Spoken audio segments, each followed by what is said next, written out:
ان عیدوں سے جو رسول نے دی، جن کو صحابہ کرام نے منایا اور جن کو مانا، جن کو تابعین نظام نے مانا اور منوایا، جن کو امامہ نے دین نے مانا۔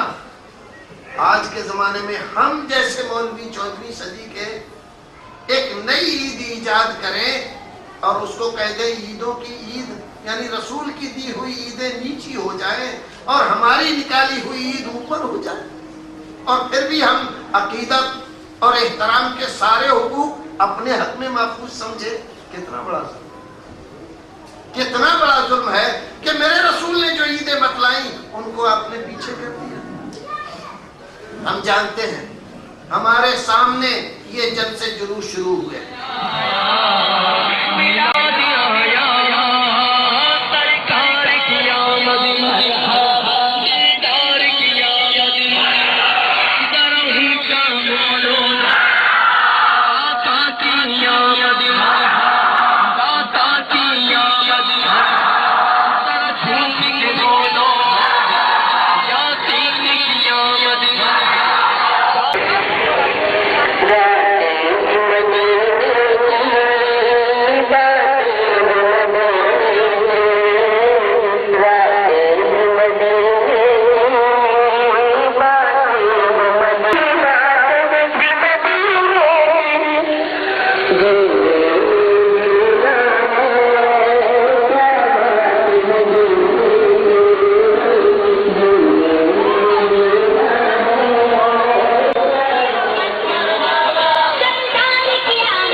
ہمارے بچپن میں اس تاریخ کا نام 12 وفات تھا۔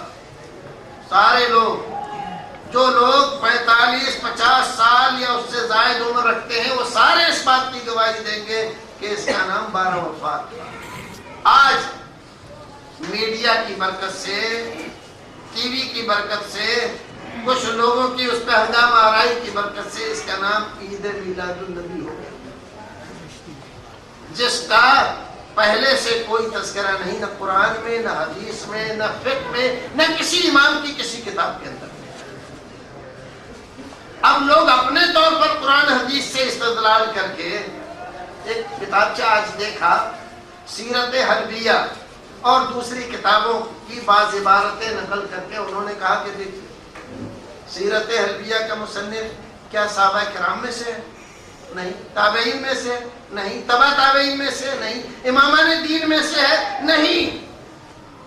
وہ تو کئی صدیوں کے بعد پیدا ہوا ہے۔ وہ جو کچھ بھی لکھ رہا ہے بغیر حوالے کے، بغیر سند کے لکھ رہا ہے، اس کو ہم قرآن حدیث کا درجہ دے سکتے ہیں کیا؟ کیسی عجیب صورتحال پیدا ہو گئی ہے، بدعتوں کی اتنی محبت۔ بھائیو وقت کم رہ گیا، میں اپنی بات کو پورا کرتا ہوں۔ ایک بات، بہت ساری باتیں نہیں ہو سکیں اس موضوع کے تعلق سے۔ بدعت کا مضر پہلو کیا ہے، کیا ہوتا ہے؟ جب کوئی آدمی بدعت کا خوگر ہو جاتا ہے تو سب سے پہلا اثر یہ ہوتا ہے کہ سنت کی محبت اس کے دل سے ہوتی ہے۔ جب آدمی بدعت پر عمل کرنے لگ جاتا ہے تو آدمی سنتوں سے محروم ہو جاتا ہے، پھر دین پر عمل کرنا اس کے لیے کوئی اہم بات نہیں رہ جاتی۔ یہ نکالی ہوئی بدعتیں اس کے لیے زیادہ اہم ہیں۔ یہ جلوس نکلتے ہیں ان تاریخوں میں، ربیع الاول پہ 10 بجے سے لے کر ظہر، عصر، مغرب، بعض جگہ عشاء کے بعد جا کر ختم ہوتے ہیں۔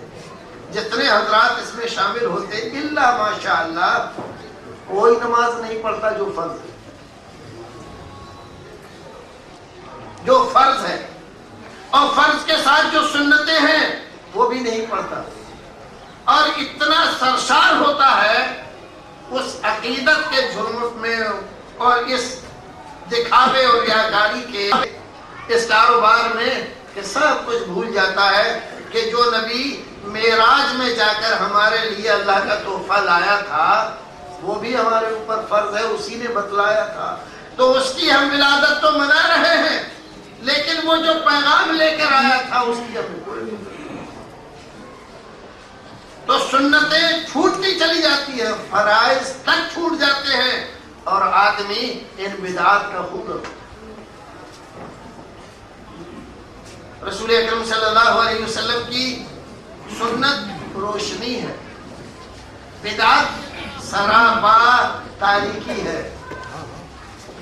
سنتوں پر عمل کرنے والے کو رسول اکرم صلی اللہ علیہ وسلم کی شفاعت، آپ کی محبت، آپ کی عقیدت صحیح معنی میں حاصل ہوتی ہے، جبکہ بدعت پرست محض بدعتوں میں الجھ کر رہ جاتا ہے، سنتوں کی کوئی خاص پرواہ نہیں ہوتی۔